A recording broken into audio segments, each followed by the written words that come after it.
اللهم يا أحد صل على أحمد اللهم يا أحد صل على محمد اللهم يا أحد صل على المهدي خليفتك يا الله يا أحد. Waalaikumsalam warahmatullahi wabarakatuh. Alhamdulillah rabbil alamin wassalatu wassalamu ala sayyidil awwalin sayyidil akhirin sayyidina Ahmad sayyidina Muhammad wa ala alihi wal mahdi khalifatihi wasallam. Amma ba'du. Buya dan Umi yang dimuliakan Allah, semoga selalu dalam ridha Allah Subhanahu wa taala. Kawan-kawan para asatis, ya, Bapak Ibu, saudara-saudari, kita membedah lagi ayat-ayat ya. Ini baterainya apa sayanya kurang pas ini?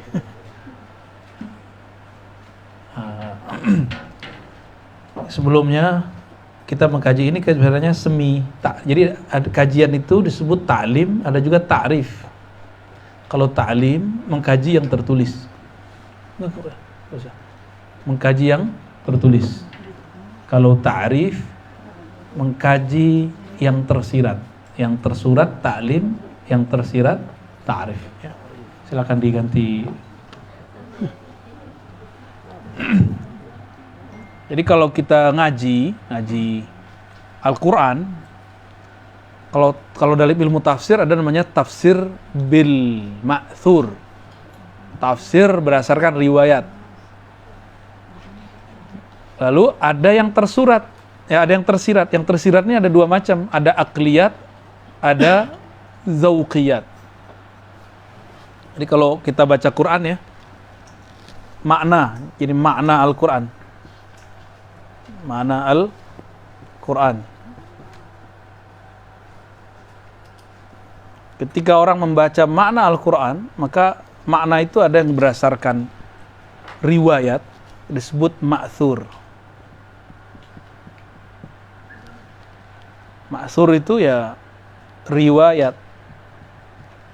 Riwayat siapa? Riwayat ini terbagi dua lagi. Ada yang dari Nabi SAW, 3 malah ya.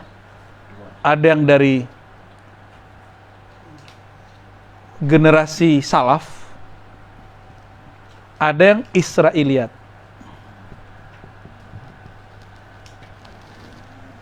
Ini tiga-tiganya disebut bil ma'thur. Contohnya nih, di Quran ada nggak nama malaikat maut?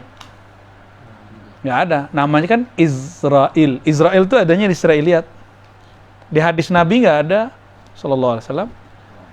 Salafus soleh mereka memperdebatkan. Salaf itu 3 abad pertama. Jadi 3 abad pertama. Kalau sekarang ngaku salaf itu bohong itu. Nggak ada, mana salaf gitu kan? Nggak ada salaf gitu. Kalau dia salafi bener, ingin mengikuti salaf. Tapi kalau dia salaf, ya salaf ya 3 abad pertama. Sekarang kan udah abad ke-15. Ya. Pakai mic atau tidak? Pakai ya? Ya udah, saya nggak usah teriak-teriak ya. Ma'thur artinya peninggalan. Nah, berdasarkan riwayat. Riwayat itu bahasa Arab artinya berita. Penukilan berita. Berita ini ada dari Nabi, ada yang dari salaf. Yang paling mengerti Al-Quran siapa? Rasulullah. Maka orang-orang ini disebut ahli riwayah atau ahli hadis. Ya, disebut muhaddis. Ahli hadis. Maka orang-orang ahli hadis ini punya semacam kepercayaan diri bahwa yang mereka riwayatkan adalah ini yang paling benar. Ya. Tapi ingat, riwayat itu yang diriwayatkan hanya yang didengar dan yang dilihat. Disebut empirik. Pusing nggak istilah gini? Nggak ya? Yang didengar, yang dilihat. Yang dirasa nggak masuk. Yang dipahami nggak masuk. Maka ahli riwayat ini melahirkan satu karakter yang kita sebut tekstual. Tekstual, jadi serba teks. Maknanya ala teks. Jadi dia nggak mau memaknai yang aneh-aneh atau yang dalam-dalam nggak mau. Gitu. Melahirkan sifat namanya tekstual. Tekstual itu contohnya gini. Ada satu riwayat mengenai hadis. Idza quddimat ta'am fala yusalliyanna ahadukum. Kalau udah dihidangkan makanan, kamu mau sholat, maka jangan sholat. Kata kelompok tekstual ini nggak boleh sholat kalau makanan sudah dihidang. Kan enak bener ente cung. Bener ya? Apalagi makannya kayak tadi ya. Apa tuh tadi? Yang hijau, pete, terus ada ikan asin. Masya Allah. Masya Allah. Jujur bener ente ya. Oke. Ini hadis Nabi, ungkapan salafus soleh dan Israiliyat. Israiliyat ini riwayat-riwayat yang ada di Alkitab, Bible. Tapi ini Bible versi ulama dulu, beda dengan Bible versi sekarang. Gitu. Ya, ini beda ya. Jadi Bible versi dulu, bukan Bible versi sekarang. Ini harus dibedakan. Ada perbedaan soalnya. Ya. Ini Israiliyat, cerita yang disampaikan oleh orang-orang Bani Israel atau ahli kitab. Orang-orang ini mempunyai berita-berita tentang umat-umat terdahulu atau makhluk-makhluk terdahulu. Ini Israiliyat namanya. Israiliyat. Ya. Tapi nggak ada tuh Jawiyat, nggak ada ya. Nggak ada.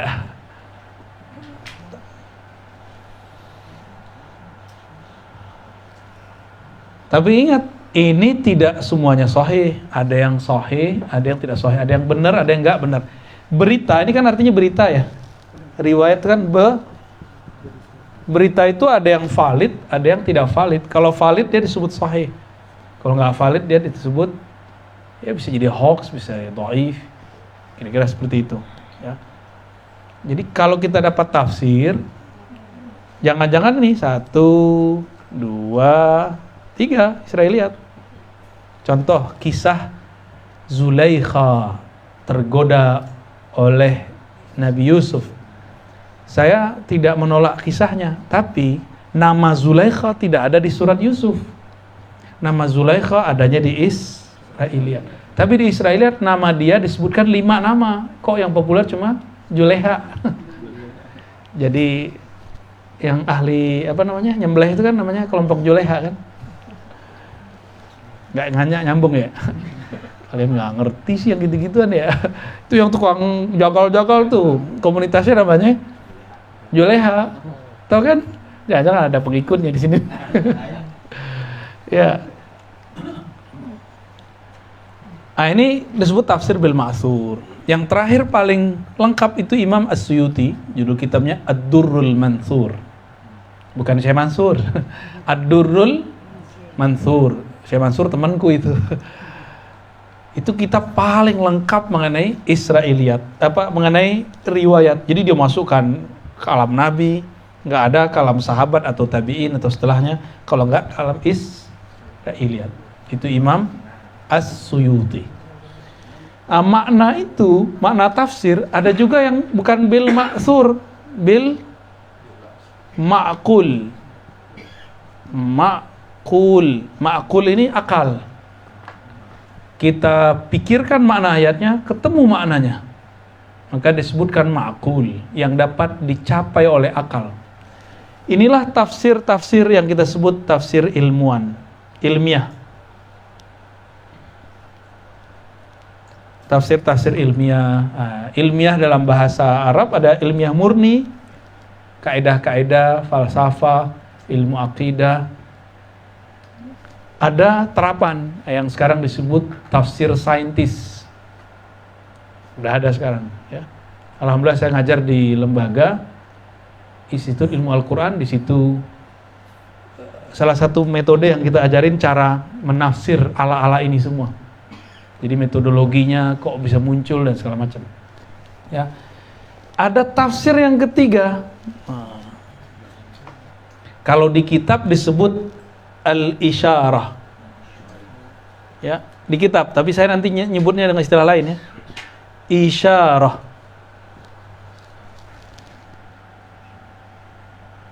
Isyarat. Isyarat apa? Nah, isyarat ini ada dua macam. Isyarat kolbu. Ada isyarat ruh. Ternyata ruh dengan kolbu beda. Ya. Kalau isyarat kolbu, kebijaksanaan, zikir-zikir, wisdom, nah itu kolbu tuh. Inilah, ini yang tersirat, ini yang terisyarat. Beda lagi. Yang disebutkan apa, maknanya bukan itu, maknanya yang di ujungnya. Ini yang tersirat, ini yang terisyarat. Ini tersurat nih. Maksur, ada teksnya. Nah, ini kalau mau lihat cari ya tafsir Ibnu Katsir, cari. Kalau yang Suyuti tadi belum ada yang nerjemah. Jadi tafsir judulnya apa? Tafsir Ibnu Katsir. Nah, cari nih judul kitabnya, sudah ada terjemahannya, sudah ada ringkasannya, cari aja ringkasannya. Kalau ini tafsirnya itu mbah saya, mbah namanya doang, bukan mbah asli. Tafsir Fakhrur Razi. Seru kan namanya? GR bener ya. Namanya doang, kan bapak saya ngambil dari nama ini. Jadi waktu sebelum saya lahir itu bapak saya pengen anaknya punya ilmu makulat seperti Imam Ar-Razi, mengerti tentang tafsir dan macam-macam. Terus ditambahin Hashim. Hashim itu dari nama pendiri Nahdlatul Ulama, Hadratus Syekh Hashim Asy'ari. Ya, padahal NU belum ada waktu itu di Padang, belum ada. NU kan baru masuk kemarin. Ya. Belum lama NU masuk, bener ya, baru masuk. Teman-teman saya langsung yang stagnan di satu organisasi dia pindah ke situ. Oke. Ini isyarat. Nah, tafsir ini ada beberapa, kebanyakan sampai di tafsir kolbu. Ruh belum ada. Jadi tafsir ruh ini masih belum ada ya, ini akhir zaman ini lah. Kalau tafsir kolbu udah banyak. Contohnya tafsir Imam Kusyairi. Ada Kusyairi. Terus siapa lagi? Tafsir Mancung belum ada. Ya. Ada Imam Alusi, Umi Susi, kan? Ada tafsir Ibn Ajibah. Nah, sekarang catat aja namanya dulu, ntar antum cari, googling. Masa aneh doang yang nyari kan? Ajibah. Ada lagi tafsirnya, tafsir Ruh, Ruhul Ma'ani, Ruhul apa tuh? Ya. Judulnya ya pakai ruh depannya, oleh Haqqi Nazili, Ismail Haqqi, Ismail Haqqi.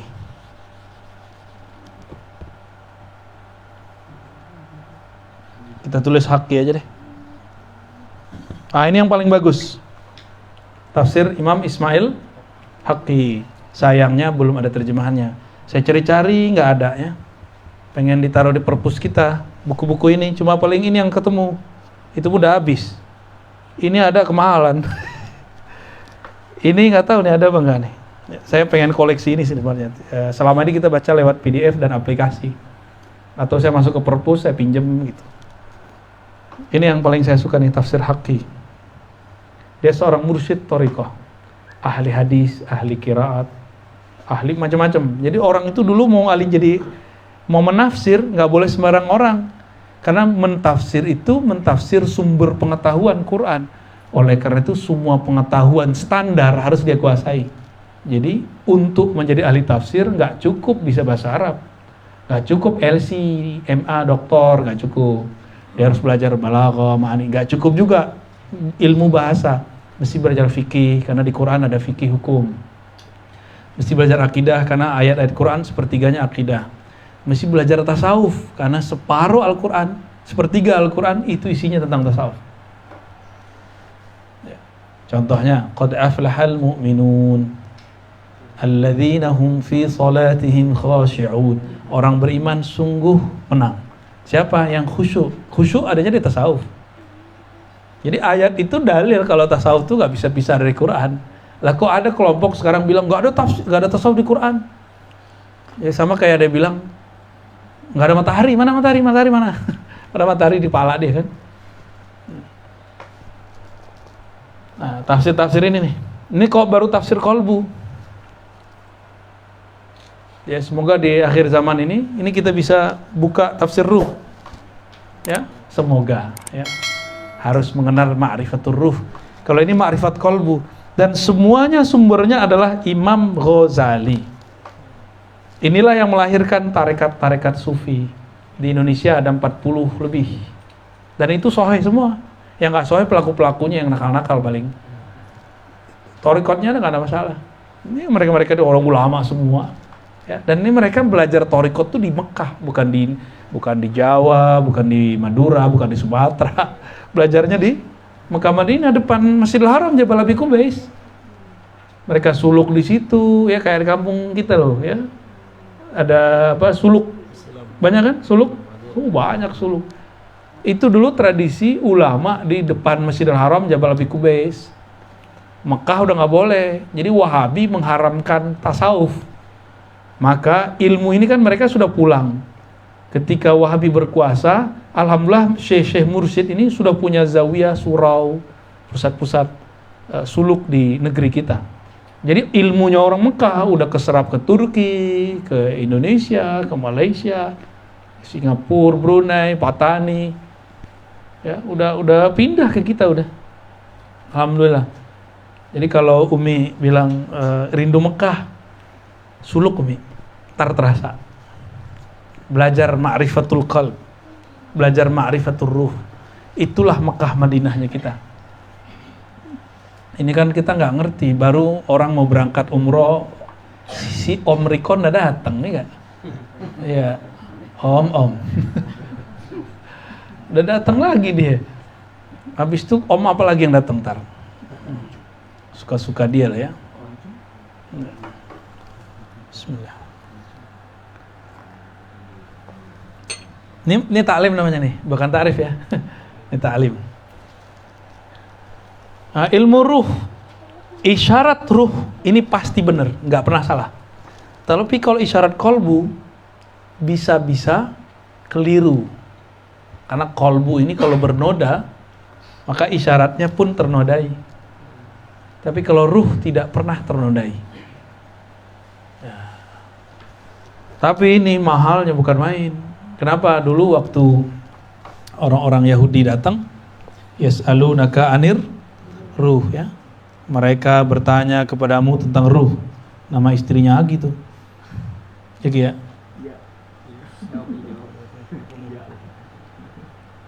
Yas'alunaka anir ruh. Itu surat Al-Isra itu. Benar ya? Yas'alunaka 'anir ruh. Qulir ruhu min amri rabbi wa ma utitum minal ilmi illa qalila. Ya, ayat 85. Jadi ini nih. Dan mereka bertanya kepada engkau mengenai perihal ruh.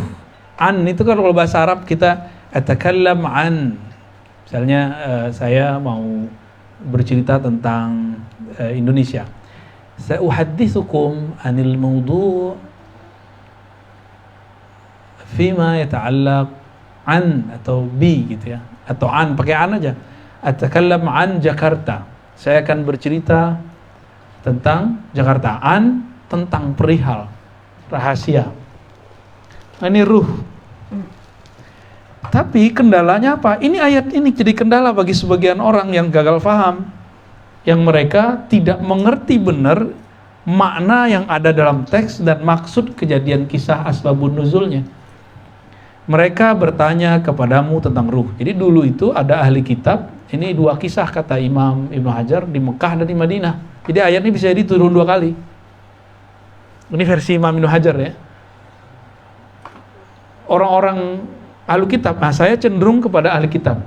Jadi ini bukan turun di Mekah, tapi turunnya di Madinah. Ini kecenderungan saya. Tapi ahli riwayat mengatakan bisa di Mekah, bisa di Madinah. Kenapa kita cenderung mengatakan ini ahli Madinah? Karena di Madinah itulah ahli kitab, orang-orang Bible ini sudah mentok dalam kajian teks. Mereka ingin mencari yang di belakang teks, itu ilmu ruh. Ketika mereka mencari, mereka dengar ada seorang sosok namanya Muhammad berbicara tentang ruh. Datanglah mereka, ya, nyodok Rasulullah kira-kira. Ya, yas'alunaka 'anir ruh. Mereka bertanya, "Hey Muhammad, apa itu ruh?" Ini ruhnya pakai alif lam ya.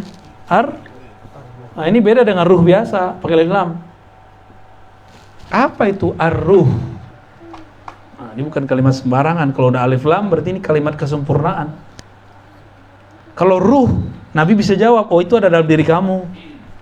Tapi kalau ar-ruh, ini lebih spesial lagi. Lalu ada perintah, "Kul," katakan hai Muhammad kepada mereka, kepada ahli kitab. Ini ngomongnya tentang ahli kitab nih. "Qulir ruhu min amri rabbi." Urusan ruh, urusan Tuhanku, bukan urusan kalian. Maksudnya nggak usah dipikir-pikirin amat. Terus kalimat yang ujung yang paling penting di sini orang banyak salah paham, dikira ilmu ini ditutup, closed, padahal enggak, ilmu ini open. Wa ma utitum, kamu wahai ahli kitab, yang ahli kitab tadi nih, tidak diberikan ilmunya illa qalila, kecuali sedikit. Siapa yang sedikit? Ahli kitab. Kan Nabi nggak bilang wa ma utitu, aku hanya diberi sedikit. Kan Nabi nggak ngomong gitu. Kamu di dalam Alkitab hanya diberikan sedikit. Kalau Nabi Muhammad diberikan semua ilmu ruh ada di kalbu Nabi. Cuma umur beliau pendek. Tugas beliau adalah untuk menyempurnakan syariat. Sedangkan ruh nanti ada pada Al-Mahdi. Gitu. Apa Cung? Jadi ilmu syariat. Kenapa? Ini coba perhatikan. Sayyidina Isa kenapa dianggap anak Tuhan? Bahkan dianggap sebagai Tuhan. Nabi Isa itu menampilkan atraksi depan orang perbuatan-perbuatan ketuhanan. Contoh, ada mak yang mati dia hidupkan. Yang bisa begitu siapa? Allah. Ada orang sakit diusap sama beliau sembuh. Gimana tuh? Tuhan nggak begitu? Lagi main-main begini, lagi remaja nih beliau, masih remaja, masih anak-anak, teman-temannya ngerjain dia. Terus saya bilang, kamu jangan begitulah. Saya tahu isi rumah kamu semua. Di pojok sini ini, kamu naruh ini di sini, semuanya dibaca oleh Nabi Isa. Mereka kemudian kaget. Nah, teman-temannya inilah yang kemudian menjadi Hawariyun. Tapi cerita yang berkembang keluar, Nabi Isa titisan Tuhan. Jadi Nabi Isa, beliau ini adalah prototipe syariat yang mohon maaf belum jadi disempurnakan. Maka disempurnakan oleh Rasulullah SAW. Beliau udah keburu menampilkan hakikat.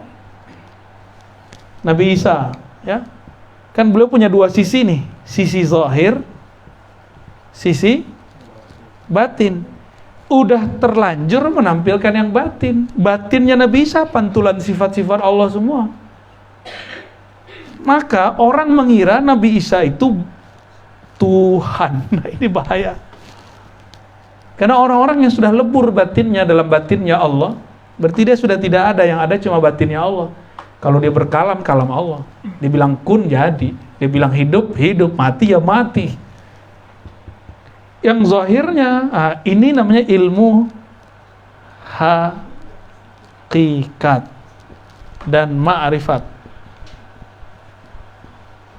Kalau ini syariat dan tariqat. Ya. Kayak gitu cara ininya. Dalam ilmu syariat, Nabi Isa belum sempat, tapi sisi hakikat ma'rifatnya sudah keluar, maka orang mengkultuskan. Masih ingat nggak dulu masa di Jawa Timur ada anak kecil, apa namanya? Ponari. Batu doang sembuh. Bayangin, ini coba diingat-ingat. Ini orang hidup di zaman modern, sembuh karena batu si Ponari. Ponari didatangin orang banyak kan? Santri loh yang datang. Dan ada mantan kiai. Ya dia datang udah jadi mantan dia udah. Itu cuma batu. Gimana kalau sosok orang? Siapa aja datang sama dia. Datang sama dia, pengen minta sembuh. Nabi Isa nggak hanya menampilkan hakikat penyembuhan, 7 sifat Allah itu ada sama dia. Pantulannya ya, 7 sifat ma'ani. Yang di sifat 20. Ya. Qudrat, iradat, sama, basar, kalam, qudrah, iradah, balik-balik nih. Gimana cum? Qudrat, iradat, ilmun, hayat, sama, basar. Itu Sayyidina Isa membuka rahasia itu sedikit, dikira dia Tuhan. Padahal dia bukan Tuhan. Dia cuma pancaran dari sifat-sifat Allah Subhanahu wa ta'ala. Nabi Isa belum sempat ngajarin syariat tarekat. Umurnya waktu itu 33. Umur saya udah lewat. Ya. Udah 35, mau 36 nih tahun ini ya. 33 tahun, kurang dikit sebenarnya. 32 masuk 33. Maka syariat hakikat ini, syariat tarekat ini disempurnakan ulang secara utuh oleh Nabi Muhammad. Sedangkan ilmu batin, ilmu hakikat nanti diserahkan kepada Al-Mahdi. Makanya nanti Nabi Isa keluar membersamai Al-Mahdi lagi.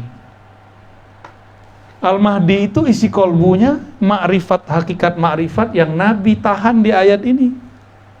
Surat Al-Isra ayat 85. Tidaklah kamu diberi ilmunya kecuali sedikit wahai ahli kitab. Ahli kitab di situ Yahudi. Maka sampai hari ini orang Yahudi nyari ilmu tentang ruh. Karena yang tahu cuma Al-Mahdi. Al-Mahdi diuber-uber sekarang nih. Alhamdulillahnya banyak yang ngaku Mahdi, jadi kita bingung. Ya kan? Di Pakistan ada yang ngaku, ya utusannya datang ke saya. Datang ke saya. Nafsu sekali mau mengenalkan Imam Mahdinya. Benar-benar sangat-sangat semangat gitu. Ya, waklum sih ya, orang euforia ketemu imamnya ya. Ngomongnya gini, saya bukan ahli agama, tapi kalau Ustadz nggak ngerti tanya saya. Lucu gak? Bagi saya itu lucu bener tuh. Jurusan, saya nggak ingat dia jurusan apa sih. Yang penting dia umum. Saya nggak ahli agama. Ini mimpi-mimpi dari imam kami. Ada hadisnya, ada ayatnya. Kalau Ustadz nggak paham tanya saya. Loh, saya ini pakar takbir mimpi. Ente takbir mimpi apa? Ane takbir. Ya, insya Allah. Insya Allah, itu ilmunya bersanad, itu ilmu takbir mimpi, nggak boleh nggak bersanad. Ya. Malah ngomong itu saking semangat itu. Bagi saya, oh begini ya orang semangat kalau ketemu Imam Mahdi. Sampai lupa adab kepada ulama, kepada guru, kepada ustadz, kepada syekh. Jurusan umum menggurui guru. Ya saya senyum-senyum aja ya, nggak apa sih. Ya, tapi yang semangat Bang Dik. Bang Dik waktu itu hadir ya, saya lupa. Jadi ahli kitab alias Yahudi. Kalau sekarang kaki tangannya Yahudi ya intelijen mereka, saya nggak ngerti deh ya. Kalau kita urut-urut aja ya. Mereka lagi nyari ilmu ruh. Beda dengan itu, Agi. Bininya namanya ruh. Ya. Ini dicari, Al-Mahdi ini kan gelar. Bukan nama orang Al-Mahdi itu. Kalau nama KTP kan enak, Al-Mahdi Urcari di Uber langsung kan. Ini kan gelar dari Allah. Maka ini bukan nama KTP. Nabi menyebut nama dia sesuai dengan namaku. Nama apa? Nama ruhani. Kan isim di situ bukan isim KTP. Zaman itu gak ada KTP. Jadi keliru kalau ada bocah-bocah sekarang yang baru hijrah nyari Imam Mahdi berdasarkan KTP-nya. Bukan, itu nama langit, bukan nama bumi. Nama bumi bisa diganti pakai sidang. Di langit juga bisa diganti pakai sidang langit. Ada lagi caranya tuh. Ya. Ini nama ruh, bahkan lebih daripada langit belum ada, ruhnya sudah ada. Ya di sini yang ngasih nama badan kita siapa? Kita lahir nih. Siapa yang ngasih nama? Emak atau monyet? Atau dukcapil? Bapak yang ngasih. Maka yang memberi hak nama ruh cuma Bapak Rohani. Itulah Rasulullah SAW. Lalu orang-orang yang mendapatkan hak waris dari ilmu beliau. Cuma orang-orang begini kan Allah sembunyikan. Bahkan Allah setting dia kayak nggak meyakinkan gitu. Masa sih ntar kita pakai akal kita nggak percaya, tapi kalau pakai sir pasti terima. Itu yang sulit sebenarnya, itu yang sulit ya. Ide ilmu ini diuber-uber nih sama kelompok ahlul kitab. Diuber-uber nih. Ya saya kan juga bukan orang yang pakar ruh juga kan. Cuma dapat dikit aja kan yang kolil ini. Yang kolil ini yang kita colek-colek sekarang. Tapi kan kolilnya Allah beda dengan kolil saya. Kolilnya Buya nih. Buya nyebut duit dikit 100 juta ya. Bangun saya 1 juta itu udah banyak Buya. Ya bagi-bagi dong gitu ya. Modal kawin itu ya. Bagi pengusaha, orang yang bikin pik itu 1 T batuk doang kali, keluar 1 T ya. Ingus dia tuh 1 T. Itu baru makhluk loh. Makhluk nyebut 1 triliun bagi dia cuma batuk doang, sendawa doang. Sama, itu kan pemilik dunia. Raja-raja langit juga sama. Tubuhnya di bumi, tapi dia raja di langit. Dia menteri di langit. Sedikitnya mereka, itu banyaknya kita. Mereka bilang nih dikit, oh saya mah dikit, sedikit. Itu banyaknya kita. Justru mereka diberikan ilmu oleh Allah karena ngomong sedikit. Karena mereka merasa, ya Allah, aku ilmuku gak ada apa-apanya. Ilmu ini ilmu engkau. Jadi ciri-ciri makhluk-makhluk langit yang bertubuh manusia itu, mereka gak pernah merasa alim. Ya, gak pernah. Kalau saya kan sering merasa alim. Ya gak, Cung? Jadi antum jangan percaya sama aneh. Ya, aneh tukang dongeng, Cung. Oke. Nabi Isa karena menzohirkan yang batin, yang zohirnya belum selesai. Maka datanglah baginda Nabi Muhammad SAW, rapi syariatnya. Maka seandainya ini Al-Mahdi yang ilmunya adalah sirnya Nabi Isa, jadi rahasia Nabi Isa yang bisa menjelaskan Al-Mahdi. Nabi Isa-nya gak bisa jelasin. Beliau langsung praktek bisa, tapi jelasin gak bisa. Yang bisa jelasin Al-Mahdi. Kalau Al-Mahdi ini keluar, kan ini hakikatnya Isa. Orang tidak akan nyembah dia, karena syariat sudah utuh. Ini rahasianya. Oleh karena itu, ilmu ruh harus dibalut dengan syariat Nabi Muhammad. Syariat Muhammad. Ya. Jadi kalau kajian ruh bertentangan dengan syariat Nabi Muhammad SAW, orang kalau udah ngaji ruh gini, ente udah wajib sholat. Tahu ya, sholat. Haji apa ya ngaji-haji? Gaya bener. Tapi antum ngelihat dia nggak sholat secara kasat mata, dia tidak mengingkari sholat. Nah, itu lain cerita. Yang penting dia nggak ingkar. Tapi kalau dibilang butuh apa sholat, batil, berarti dia wali setan. Kalau wali Allah nggak akan ngomong begitu. Justru kita diuji, kita sholat nih rajin, di depan kita dia nggak sholat, kita diuji. Apakah kita merasa suci dengan sholat 5 waktu di depan orang nggak sholat? Tapi kalau ngomong ruh, dia lebih pintar dari kita. Gimana tuh? Pusing kan antum? Ntar ketemu orang begitu ada loh ya, 1, 2, 3, 4, 5, 6, 7, 8 ya, banyak, terbanyak di dalam literatur kitab namanya malamatiyah. Malamatiyah itu semakin kita lihat kita kayak pengen ngejek dia gitu. Jadi yang ngejek dia dulu, wah itu berarti normal tuh. Tapi yang pakai sir nggak akan berani ngejek orang itu. Malah dia bertanya-tanya, kok saya merasa lebih suci dengan sholat saya nggak khusyuk itu? Kok saya merasa lebih hebat dengan ilmu saya nggak mumpuni ini? Dengan zikir yang nggak khusyuk, dengan sedekah yang nggak tulus, kok bisa sombong ya? Gitu. Kalau ngeliat ada orang maksiat gimana? Jijik nggak? Berarti gagal sholatnya. Ngeliat orang maksiat nggak boleh jijik. Justru kita mendoakan diri kita dan dia keluar dari maksiat. Kalau orang-orang yang kejebak sok suci, dia bilang, najis loh, paling neraka nih, panitia dia. Berarti dia duluan masuk dong. Apa rahasianya? Ini syariat ini dibalut benar-benar ketat, betul-betul ketat. Jika orang belajar ma'rifat, maka dia akan dapat membedakan hamba dengan Tuhan. Gitu. Walaupun sang hamba ini memancarkan nama-nama Allah secara utuh.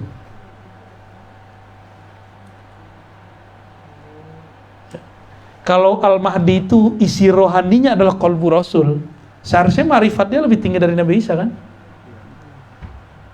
Cuma musuh akhir zaman namanya Dajjal, itu musuh para nabi, maka nggak boleh Al-Mahdi yang bunuh dia mesti nabi, diturunkanlah Nabi Isa. Gitu kira-kira ya. Kan orang nanya, kenapa bukan Al-Mahdi yang bunuh? Al-Mahdi minta tolong ke Nabi Isa, nih pedang saya kamu pakai. Nabi Isa ternyata sudah mencoba untuk melawan Dajjal, nggak bisa. Dikasih pedang oleh Al-Mahdi baru bisa bunuh. Yang sakti siapa? Yang ngasih pedang dong, bukan pedangnya. Kalau pedang mah, mau pedang hebat nggak bisa make, sama aja bohong. Oke. Jadi kenapa Nabi Muhammad tidak menampilkan kesaktian yang banyak? Supaya orang-orang tidak menyembah Nabi Muhammad sallallahu alaihi wasallam. Kenapa beliau ngelakon ya, mau ngeluarin air susu dari jari? Beliau harus ngambil dulu kambing yang kurus yang nggak ada susunya.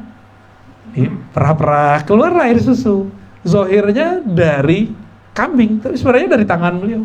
Kan tangannya bisa ngambil ke surga. Jadi tangan beliau ini printnya surga. Fingerprint masuk surga ada di tangan Nabi semua. Beliau tinggalnya ya, secara batin cukup meminta kepada Allah pemilik surga, karena kuncinya ada di beliau, ya tinggal bolak-balik. Itu air susu di saat hijrah. Itu pertama kali itu Nabi ngeluarin. Nah, kenapa saya berani bilang bukan dari kambingnya keluar, tapi karena berkah dari tangan Nabi pindah ke dalam kambing, baru keluar. Dalil kuatnya mana? Nih, ketika Nabi perang bersama para sahabat, air habis, benar gak?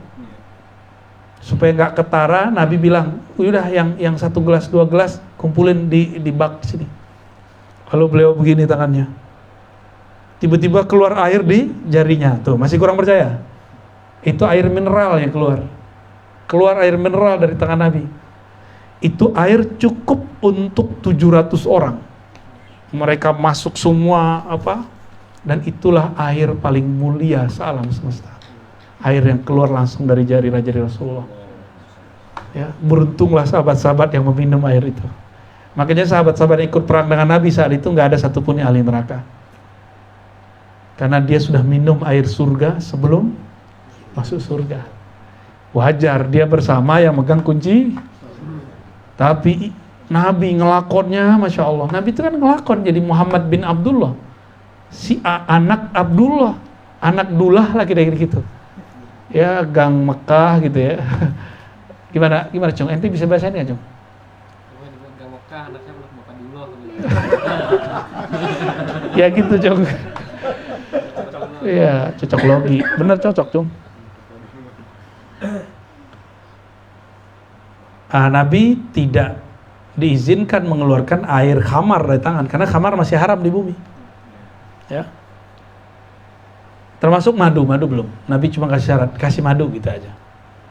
Ya, bisa gawat kalau air madu keluar dari jari-jari Rasul kan. 4 sungai di sorga.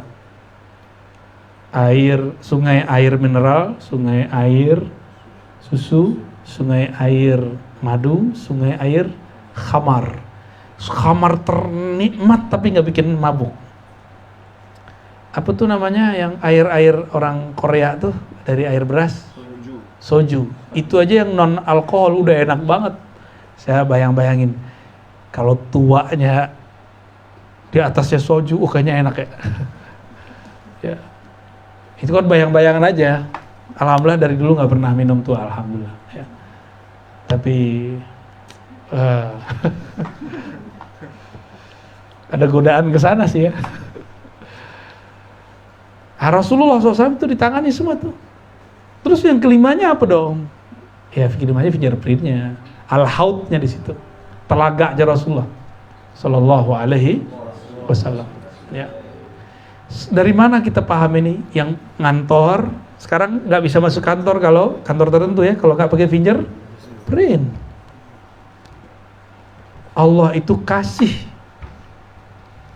imitasi surgawi di zaman modern. Dikasih imitasinya aja. Gitu. Kalau harus pakai kartu card baru bisa masuk akses, ya kan? Ada game-game bagus tuh di pusat studio game. Kita harus beli dulu kartu card, ya.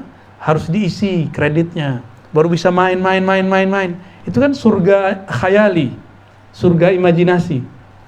Kalau mau antum bisa jalan-jalan, main nge-game nanti di surga, kreditnya banyakin dong di sini, ya. Gitu. Nanti kayak di beberapa pusat-pusat game itu beli sekian dapat bonus sekian, ya sama di akhirat juga gitu. Tapi itu kan untuk anak-anak. Maka surga anak-anak beda dengan surga wali Allah. Ya. Dia anak-anak, tapi badannya umurnya 33 semua. Di sana kan umur kita sama. Yang berbeda adalah pemahaman dia mengenai Allah Subhanahu wa Ta'ala. Orang dewasa itu di sana jadi guru. Jadi orang di surga itu nggak hanya, mohon maaf, kawin, enggak. Makan, enggak. Orang di sana tetap ngaji ma'rifatullah, ngaji ruh. Jadi sampai ke surga, kita kan suka nongkrong ngopi-ngopi nggak? Bener, di sana juga ngopi-ngopi kan ada Qur'annya. Suka nge-mall kan? Di sana ada mall, aswaq, supermarket, mall surga. Suka jalan-jalan kan? Sama. Di sana itu orang yatazawarun, sari kunjung, mengunjungi. Semoga yang kita lakukan malam ini mengunjungi rumah Umi Susi, Buya, ya. Ini kita ulangi nanti di sana. Amin. Ya. Tapi nanti balik, antum mengunjungin aneh. Ya Sherlock dong. Ya. Ntar sekali datang ke rumah ya Bu ya. Ke gubuk saya kecil sih cuma bahagia. Alhamdulillah ya.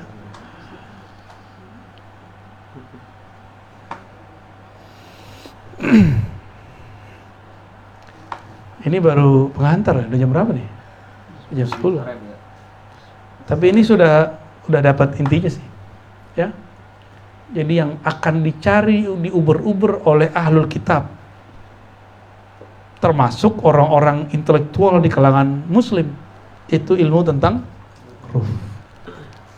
Dan jika ingin belajar ilmu tentang ruh, harus kuat akidahnya, harus kuat syariahnya. Kalau enggak nanti keblinger. Seperti kejadian di Aceh zaman dulu, mereka mengatakan zat kami zat Allah, sifat kami sifat Allah, di dalam diri kami ialah Allah. Jadi Tuhan dia Bu ya. Gaya amat, orang masih masih makan, masih kawin, ya kan. Terus diajak sholat nggak mau sholat, ingkar dia mau sholat. Ngapain sholat? Allah kan ada dalam diri saya. Gitu ngomongnya. Kacau begitu. Ternyata di daerah Banten, daerah Cirebon ada juga zat ingsun, zat Allah. Gitu ngomongnya. Beda bahasa aja kan. Masalah itu pernah dibawa oleh Syekh Abdul Rauf As-Singkili, orang Singkel, itu dibawa ke Madinah. Lalu ditanggapi oleh guru beliau, Syekh Ibrahim Al-Qurani, mursyid Thariqat Syathariyah di Madinah. Jadi orang dulu belajar Thariqah ya di Mekah, Madinah. Mekah, Madinah. Sekarang ada Thariqah Mekah, Madinah? Udah pindah ke Indonesia. Maka saya yakin, hakul yakin kebangkitan Islam akhir zaman salah satunya di negeri ini. Insya Allah ya. Coba tanya nih kiai-kiai ini, ustaz-ustaz, teman-teman kita di luar negeri, di Saudi aja, boleh nggak buat pengajian? Nggak boleh. Sembarangan, harus surat izin. Hatta Said Ahmad, anak Abuya Said Muhammad, itu nggak boleh buka pengajian bebas. Nggak boleh sembarangan. Antum yang travel tahu lah ya. Ya, ini kan Ustadz travel ya.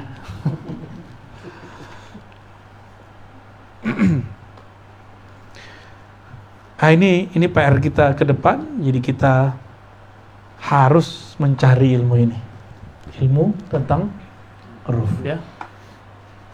Dan kemarin kita sudah sebutkan beberapa, tapi ini dalam konteks Nabi Isa dan Al-Mahdi. Jadi Al-Mahdi itu hakikat yang terzahirkan, hakikat kolbu Nabi yang dizohirkan.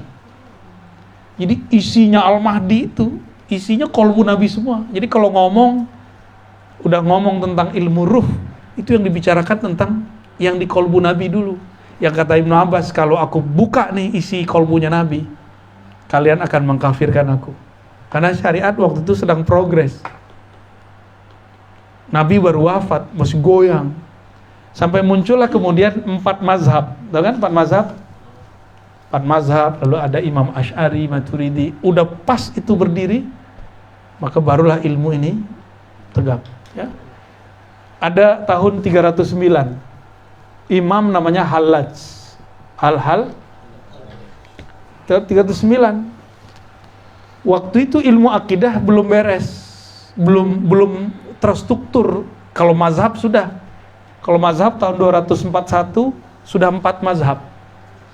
Imam Ahmad bin Hambal atau Hanbali. Sedangkan tahun 309 itu kan udah lama tuh. Ilmu akidah belum mapan. Walaupun akidah salafus soleh ada yang benar. Muncullah kemudian ya tahun 300 ya ini masa-masa ini 309 sampai wafat orangnya 324 dan satu lagi 303. Imam Asy'ari dan Maturidi. Imam Asy'ari 324 wafat, Maturidi 303. Berarti berapa tahun setelah Al-Hallaj? Al-Hallaj membuka ilmu rahasia ruh, langsung dia dihukum mati. Sebelum ini dikenal sebagai ulama. Ini 2 orang ini, siapa tadi namanya?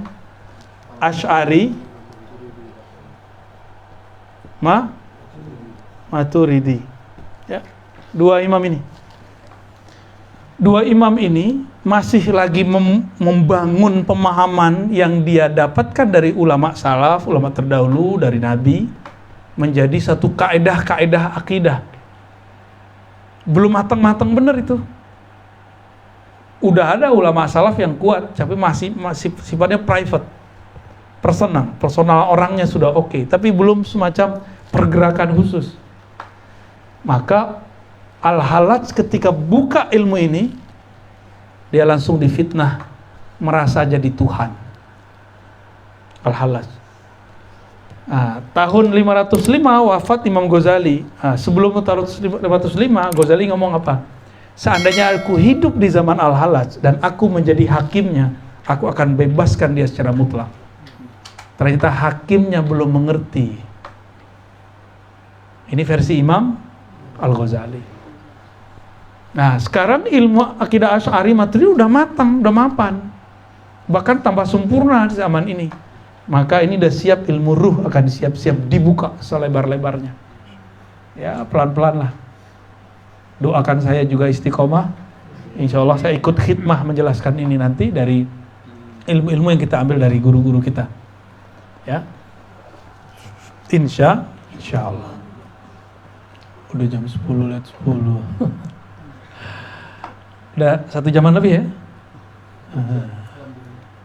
Alhamdulillah. Udah dulu deh ya. Udah ngebul ente, Cung. Ente belum kawin. Barangkali itu yang bisa saya hantarkan ya. Nah, nanti kalau umur panjang rutin, kalau yang hadir nih orangnya konsisten. Sebenarnya saya sih nggak konsisten ya, kadang bisa kadang enggak, maaf ya. Tapi kalau depannya yang datang ini orang yang sama, saya bisa tambahin. Kita buka lagi rahasia muqaddimah dari ruh itu. Baru masuk kepada setelah ruh, apa yang Allah tiupkan kepada ruh? Apa yang Allah tiupkan ke ruh Nabi, ke ruh wali, nanti kita bahas itu semua. Ada di Quran semua, nanti kita nggak keluar dari ayat Al-Quran. Ilmu ini nggak boleh keluar dari Quran. Keluar dari Quran sesat. Cuma cara bacaan tuh mungkin beda dengan cara bacaannya gitu. Ente baca terjemahannya, aneh baca makna di belakangnya, kan beda aja itu. Kita sedang mengeksplorasi bab isyarat tadi. Semoga Allah bimbing. Gitu aja ya. Maka jangan jauh-jauh dari syariat Nabi Muhammad SAW ya. Kalau antum belum sanggup mengamalkan syariat, jangan ingkar kepada syariat itu. Cukup katakan saya belum sholat, udah titik. Jangan bilang hari gini masih sholat, kafir namanya. Gak sanggup haji umroh, bilang aja saya belum bisa haji umroh. Jangan kemudian bilang ngapain muter-muter Mekah. Di kolbu kita ada Mekah kok. Ya salam, sok bener ya. Masya Allah, tabarakallah. Coba ente ngenyaknya dasar.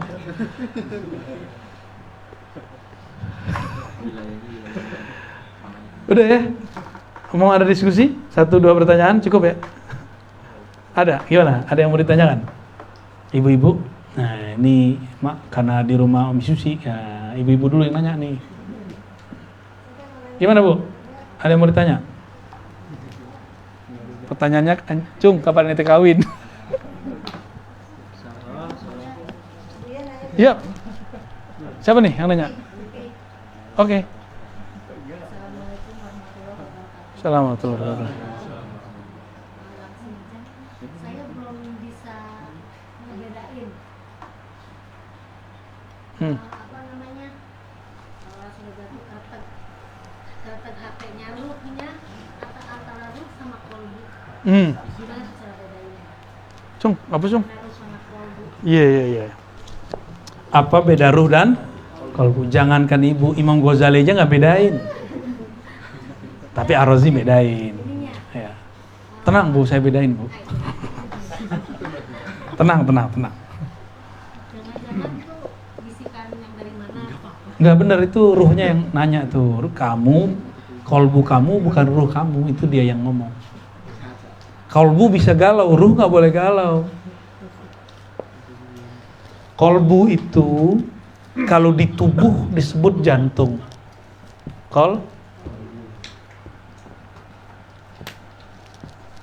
Kolbu ya. Ya salam.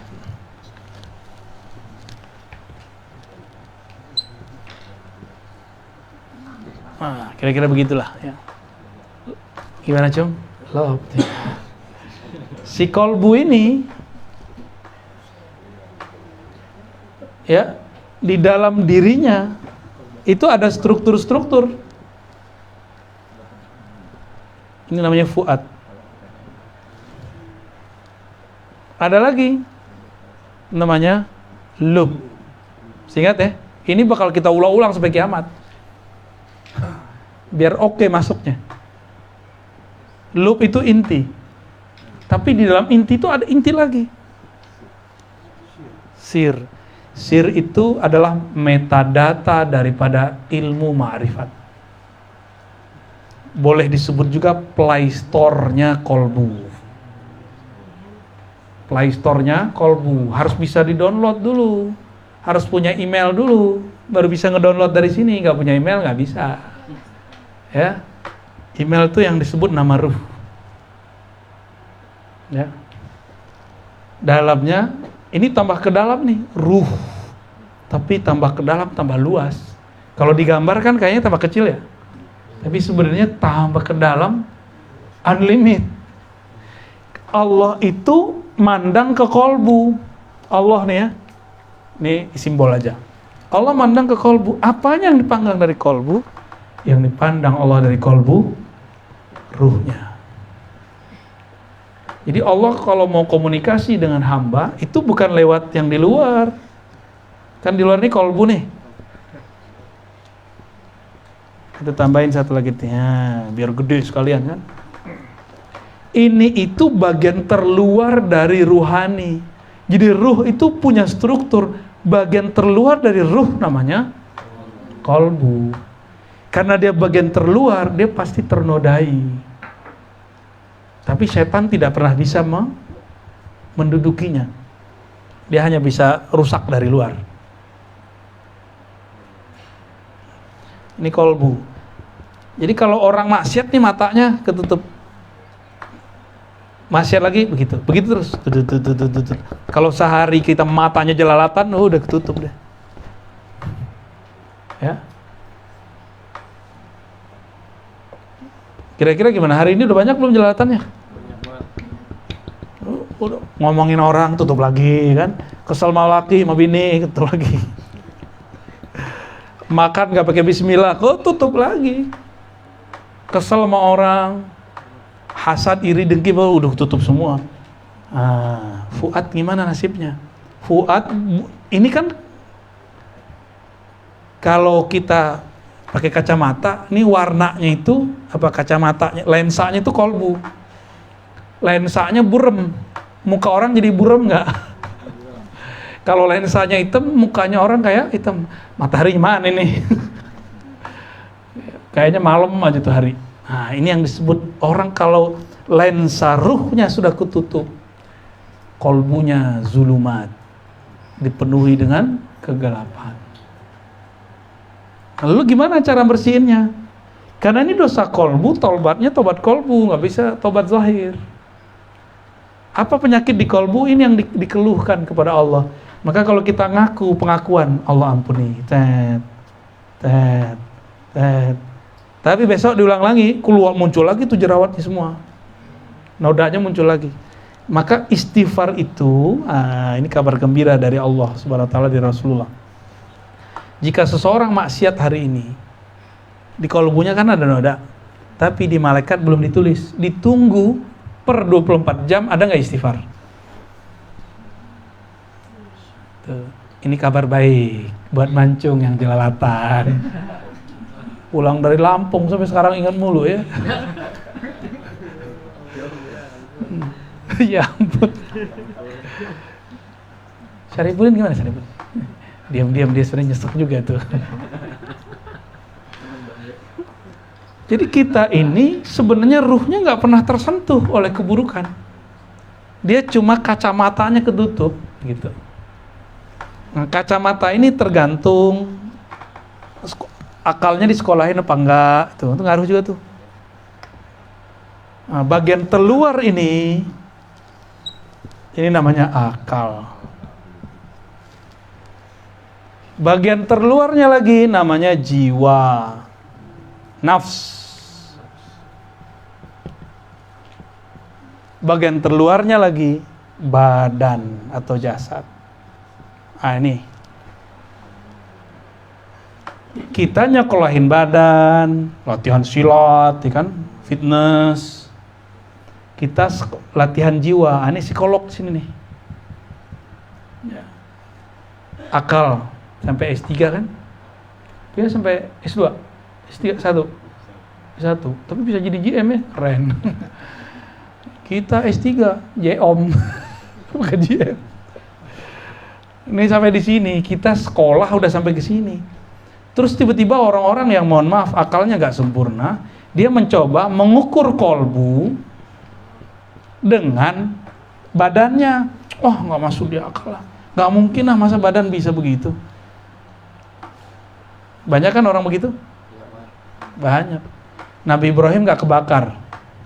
Antum mikir pakai kolbu, pakai akal, pakai jiwa, pakai badan. Nah, tinggal gitu. Nabi Ibrahim itu makhluk ruhani, dia udah sampai ke sir dia. Sir. Jadi makomnya beliau sampai di sini nih.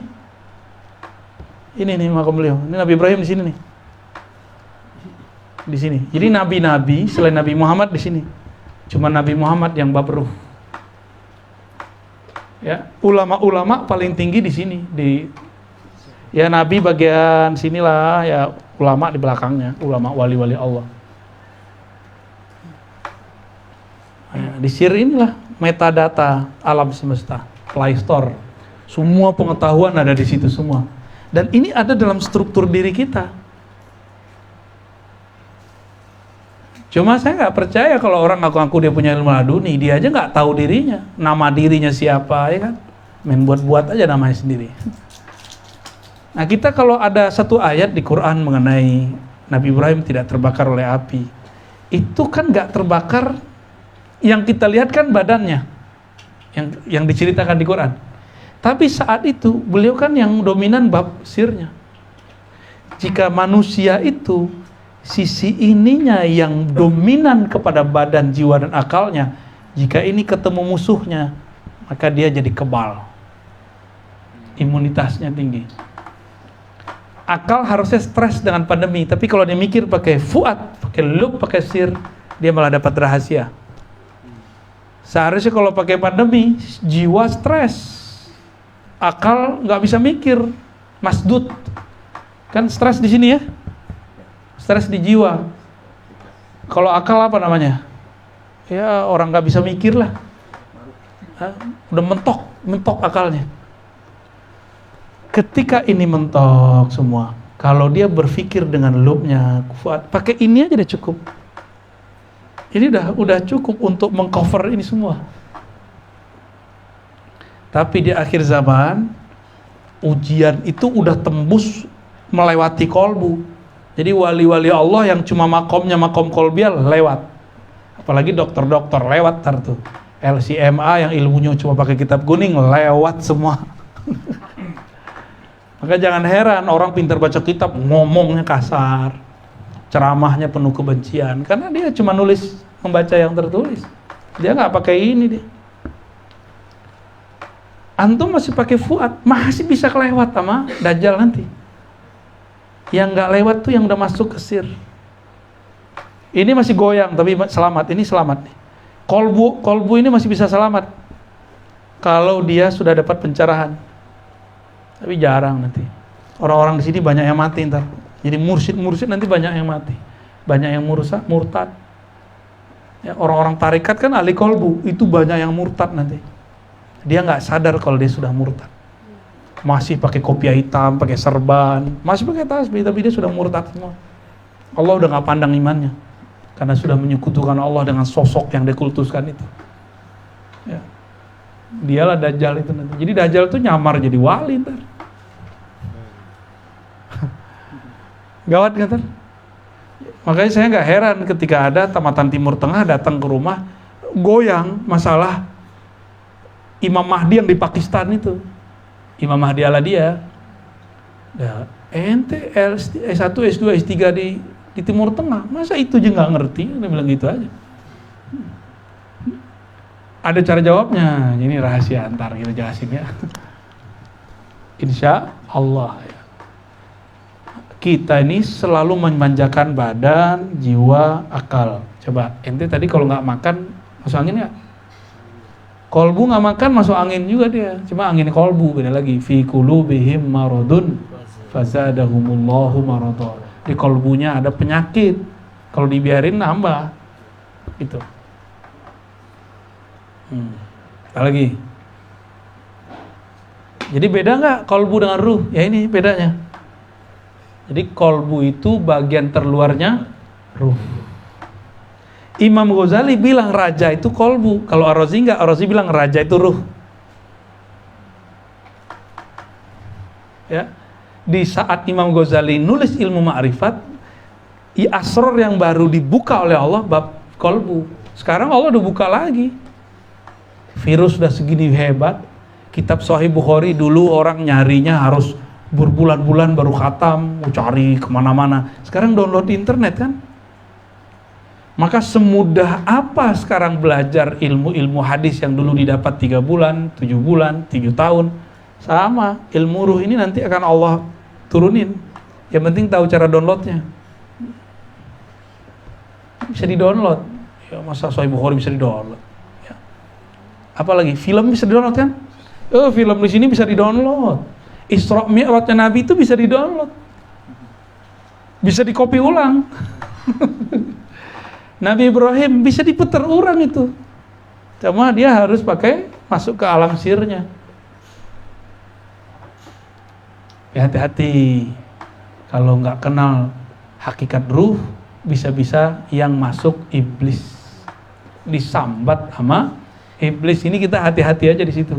Jadi kalau ada pengalaman rohani, jangan dikagum-kagumi, biasa aja. Ya. Tepis. Gitu. Gitu aja. Bukan kita menolak, menepis dalam artian jangan merasa spesial. Merasa biasa aja, aku hamba Allah, udah selesai. Gitu ya. Apalagi bisa baca isi hati orang kan, gawat itu. Capek loh bisa baca isi hati orang. Ada orang seneng sama kita kan repot, GR kan. Ada orang benci, sedih aja tuh bawaannya. Ya. Kira-kira itu Bu ya. Udah 10:30 Bu. Udah ya, saya belum pulang soalnya dari Saban Hari. Udah jadi Bang Toyib Bu ya. Ibu kalau punya laki kayak saya kayaknya stres sendiri dah.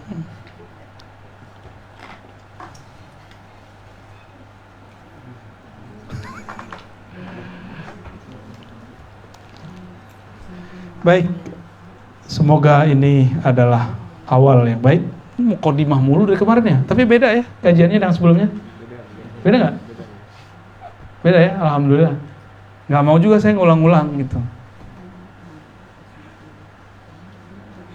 Untuk itu mari kita baca surah Al-Fatihah. Semoga Allah mencahayai badan, jiwa, akal, qalbu, fuad, lub, sir dan ruh kita semua. Al-Fatihah. Ya.